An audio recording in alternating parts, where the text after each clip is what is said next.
नमस्कार, मैं हूं आलोक मेहता। एडिटर साई में आपका स्वागत है। हमारा अनुरोध है कि आप एडिटर साई देखें, लाइक करें, सब्सक्राइब करें, मित्रों को, ग्रुप्स को फॉरवर्ड करें और उनसे भी आग्रह करें कि वे भी सब्सक्राइब करें ताकि अधिकाधिक दर्शकों तक हमारी बात नियमित रूप से पहुंच सके।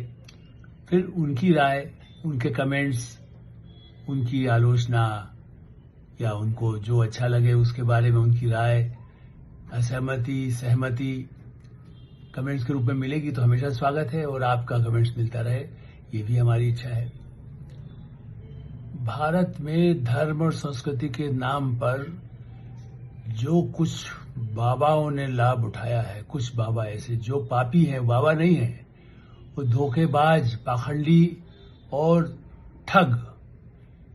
कई कहानियां तो वर्षों से चली आ रही हैं, लेकिन अब दिल्ली राजधानी में, और वो भी ऐसे महत्वपूर्ण ऐसे मठ के, देश के माने हुए, उससे जुड़े हुए एक संस्थान से जुड़ा हुआ एक कथित धोखेबाज बाबा चैतन्यानंद का जो भंडाफोड़ हुआ है, पुलिस अब उसे खोज रही है। लेकिन मुझे इसीलिए, कल भी इसकी चर्चा हम कर सकते थे, इसलिए कर रहा हूं कि एफआईआर दर्ज कब हुई? महीने भर पहले। अब वो गायब हो गया है। भाई, इतने समय से यदि उसके बारे में एफआईआर थी, अब 25 देखिए सितंबर है, अगस्त से इस मामले में चल रहा था, या उसके पहले भी 2019 में भी कुछ शिकायतें हुई थी। ये आप ये कहिए कि कहने को शारदा भारतीय प्रबंधन संस्थान मैनेजमेंट का, और उसमें बच्चियां, लड़कियां, उनके शोषण के गंभीर आरोप, जबरन उनको बुलाने के बाद उनके साथ कैसे हरकतें करने का 17 से अधिक छात्राओं ने पूरे बाकायदा रिकॉर्ड किए हैं अपने स्टेटमेंट, मजिस्ट्रेट के सामने भी किए हैं। कैसे गंदे मैसेज भेजकर उनका शोषण करने का प्रयास करता, उनको बुलाकर, उनको धमकाकर। देखिए, ये तो अपराधी गिरोह का भी मुखिया जैसे कह सकते हैं।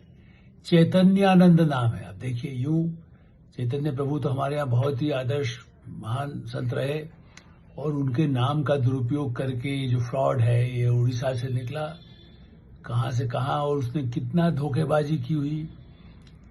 आश्चर्य ये है कि वो उसके जहां उसका ठिकाना है, उस आश्रम, तथाकथित आश्रम संस्थान में, जहां बड़ी बड़ी उसके पास जो लग्जरी गाड़ी लाल, उसमें यूएन के मैंने विदेशी जो उपयोग करते हैं उसके नंबर लगाकर 10 नंबर प्लेट भी मिली है।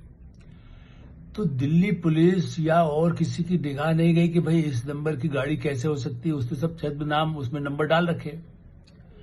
अपराधी को हम ढूंढने के लिए कई जगह पुलिस की लगी रहती है। साहब ये देखिए, बड़ी जांच हो रही है, पड़ताल हो रही है, ट्रैफिक रुका रहता है घंटों।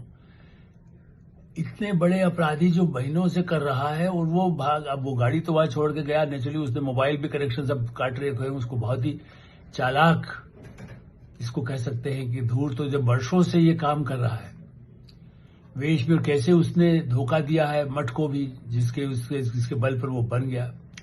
भारत में उनको बहला फुसला करके लड़कियों को जिस तरह से मोबाइल से उनको मैसेज भेजना, उनके साथ उनको धमकी देना कि तुम्हें फेल कर दिया जाएगा, जो, और लगता यही है कि हो सकता है कि वो विदेश भी भाग गया हो। दरिंदगी उसकी जो चरम सीमा पर रही, और बाकायदा उसके साथ कोई महिला भी रही है जो उसको, लड़कियों को, क्योंकि वो कहता था कि उसके साथ वो तुमको ले जाएगी, तुमको पहुंचाएगी। मतलब जिस तरह से अपराध उसने किया है, हमने पहले, आजकल एक जैसे कह सकते हैं कि प्रकाश झा का सीरियल भी आया है ओटीटी पर, आश्रम, वो आसाराम बापू पर कितने आरोप लगे। वो आज भी जेल, कभी जमानत, कभी मुचल के पर कहीं बीच में आ जाए, वरना तो वो जेल उनको हुई है। लेकिन वो तो बड़ा, इसके अलावा भी कितने ही बाबाओं के ऐसे आए, उसके बाद भी इस वेश में ऐसे लोग के बारे में महीनों वर्षों तक ऐसा क्यों नहीं होता कि इनकी तफ्तीश होती। किसी भी शैक्षणिक संस्थान में जहां पवित्र मंदिर हैं, शिक्षा के मंदिर हैं, और वो भी ऐसे जो धार्मिक संस्थान से जुड़ा हुआ संस्थान हो, प्रबंधन का संस्थान, तो प्रबंधन तो खाली चैतन्यानंद नाम का जो फ्रॉड है, जो अपराधी है, जो जघन्य अपराध इसका मैं मानता हूं, किसी की, जिसे कह सकते हैं कि उसको धोखाधड़ी नहीं कहेंगे, खाली शोषण करने का आरोप कि महिलाओं के साथ उसने जो हरकतें की है, जिस तरह से गंदी हरकतें किया, किस किस को कितना बच्चियां बता पाई। लेकिन ये तो उनके चरित्र के लिए, उनके जीवन के लिए, जैसे आप चरित्र हत्या होती है ना, आप उस तरह से उनके लिए उनके जीवन को बर्बाद, क्योंकि वो कैसे भुला सकेंगी इस तरह की जो उनके साथ व्यवहार हुआ। और इसलिए हमें पूरे सिस्टम पर मेरा सवाल है, क्योंकि जब चर्चा लोग ये करे भाई अपराधी है, भागा हुआ है, पुलिस ढूंढ रही है, चारों तरफ ढूंढ रही है, इन राज्यों में ढूंढ रही है, 4 आसपास है, देश के बाहर तो नहीं भाग गया। आप इतने दिन तक पुलिस क्या कर रही थी? एफआईआर जब दर्ज हुई पहली, उसी के साथ ही जब किसी महिला के शोषण का आरोप आता है तो पुलिस की पहली, और खास करके ऐसे संस्थान से जहां छात्राएं हों, जहां खुद या उसके तरफ से भी कोई बयान आया हो, कोई एफआईआर दर्ज हुई हो, एफआईआर, तो इसका मतलब उसका बड़ा ही रुतबा रहा है, वो चकमा देता रहा। वरना पुलिस जाकर के जांच पड़ताल लेगी, उसको कैसे दबाकर, अब तो सामने उजागर हो गया, चूंकि बड़ा पूरा भंडाफोड़ सामने आ गया।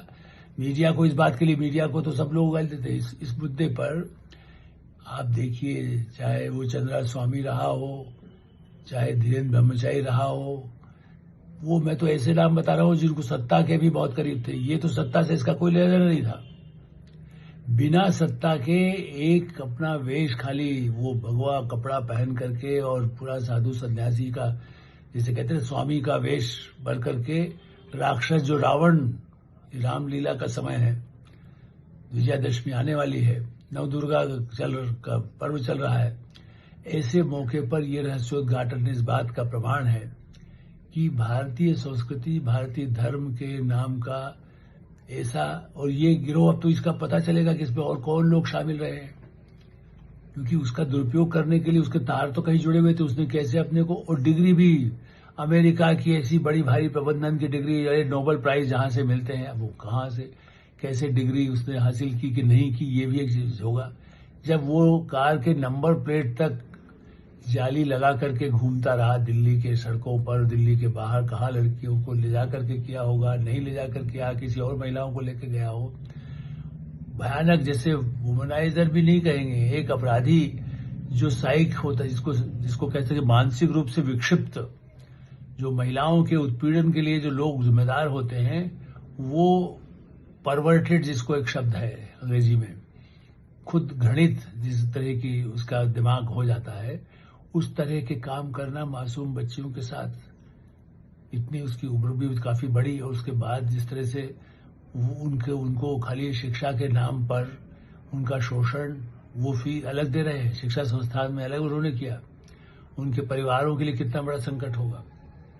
ऐसी स्थिति में ये सवाल है कि दिल्ली की नाक के नीचे वसंत कुंज ऐसी जगह नहीं है, हार्ट, मतलब बहुत ही प्राइम ऐसी जगह है, जहां बहुत ही प्रमुख, जिसको कह सकते हैं बड़े बड़े लोग रहते हैं, करोड़ों के मकान जहां पर होते हैं, और लोगों के मकान भी हैं, लेकिन उस तरह के फ्लैट्स भी होंगे, लेकिन उसके साथ वहां दिल्ली का सबसे महंगा यदि कोई मॉल है तो एक मॉल वहां भी है, उसी इलाके में।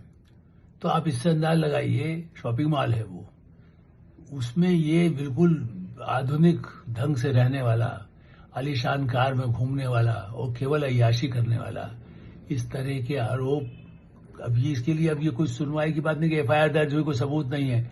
लड़कियों ने मजिस्ट्रेट के सामने जब बयान दे दिया है तो उससे बड़ा सबूत कुछ नहीं होता है। हमारे कानून में यदि कोई कमी है तो उसकी अलग बात है, लेकिन उससे भी ज्यादा आवश्यक इस बात का है कि पुलिस ने इतनी देरी क्यों की, ऐसे अपराधी को भागने की कैसे सफलता मिल सकी।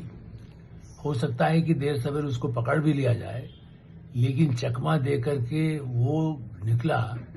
एफआईआर दर्ज होने के बाद भी उसके कोई तलाश नहीं की गई। सवाल ये भी होगा कि उसके और कनेक्शन किन लोगों के साथ थे। वो कोई पहले भी ऐसी कहानी आई है ना, जिसमें कहानी मतलब ऐसी घटनाएं सामने आई हैं जिसमें पुलिस मिली हो, पुलिस के कुछ नेचुरली सारी पुलिस तो मिली नहीं होती है, जो उसको सहयोग दे सकते हो, जो पैसे का धंधा करते हैं, भ्रष्टाचार के जिन पर हो सकता है, जिनको फंसे हो और उनको फंसाया हो, किसी अधिकारी को हो, नेता को हो, ये तो एक जांच का विषय आगे होगा ही, और ये मामला अदालत में भी चलेगा वर्षों। भारत का ये भी एक है कि न्यायपालिका तो निचली अदालत, ऊपरी अदालत, फिर उसके ऊपर की अदालत, फिर जमानत, फिर रिहाई, फिर जमानत, फिर रिहाई, फिर कुछ जेल। ऐसे सब अपराधियों को यदि बाहर निकलने की बीच में जब भी छूट होती है तो उससे जघन्य अपराध और बढ़ते हैं। इस पर पहले अपराध जब आज जो रिपोर्ट आई थी तब भी, उसके बाद ये कैसे इस संस्थान का प्रमुख बना रहा, सवाल ये भी है। संस्थान के प्रबंधन ने क्यों नहीं उसके बारे में छानबीन की जब उस पर आरोप आए, और की भी तो इस तरह कैसे छूट करके उससे निकल गया, कैसे जांच की गई। ये इस बात का प्रमाण है कि ठगों को वैसे पहचानना मुश्किल होता है, अब तो साइबर क्राइम का जमाना है, लेकिन साधु के वेश में जो राक्षस आते हैं, भाई रामायण के युग में तो कोई साधन इस तरह के नहीं थे, न मोबाइल था, न पुलिस वैसी होती थी, जो जंगल में दंडकारण्य में कहाँ उसको ढूंढ कोई पुलिस होती थी।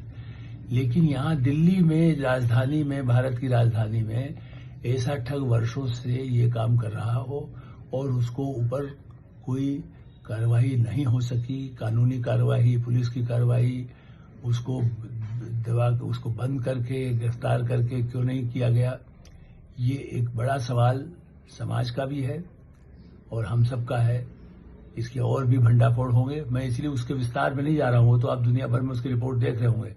मेरा सवाल है कि पुलिस की कार्रवाई में देरी क्यों हुई, क्यों नहीं कार्रवाई करती है, क्यों नहीं समय पर उसको पकड़ा गया और अभी भी वो भागा हुआ है। कैसे, कितना हमारा सिस्टम कमजोर है। यदि ऐसी पुलिस की लापरवाही होती है, ये भी अपने आप में जांच का विषय होगा।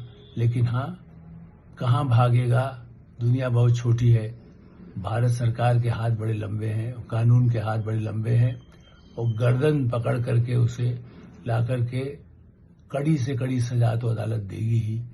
फिलहाल यही है कि और अधिक सतर्क होना चाहिए। बच्चे यदि किसी इस तरह की शिकायत, या लड़कियां खास करके जिनके साथ ये इस तरह के अत्याचार, उत्पीड़न, शोषण होता है, उनके लिए समय रहते उनके परिवार, उनके संस्थानों को पहले से ही बहुत सतर्कता के साथ कार्रवाई करनी चाहिए। एटोसाई में हम यही विराम देते हैं। आप एटोसाई देखते रहें, लाइक करें, सब्सक्राइब करें, मित्रों को, ग्रुप्स को फॉरवर्ड करें, और आपकी कोई राय हो तो अवश्य अवगत कराएं। धन्यवाद, नमस्कार।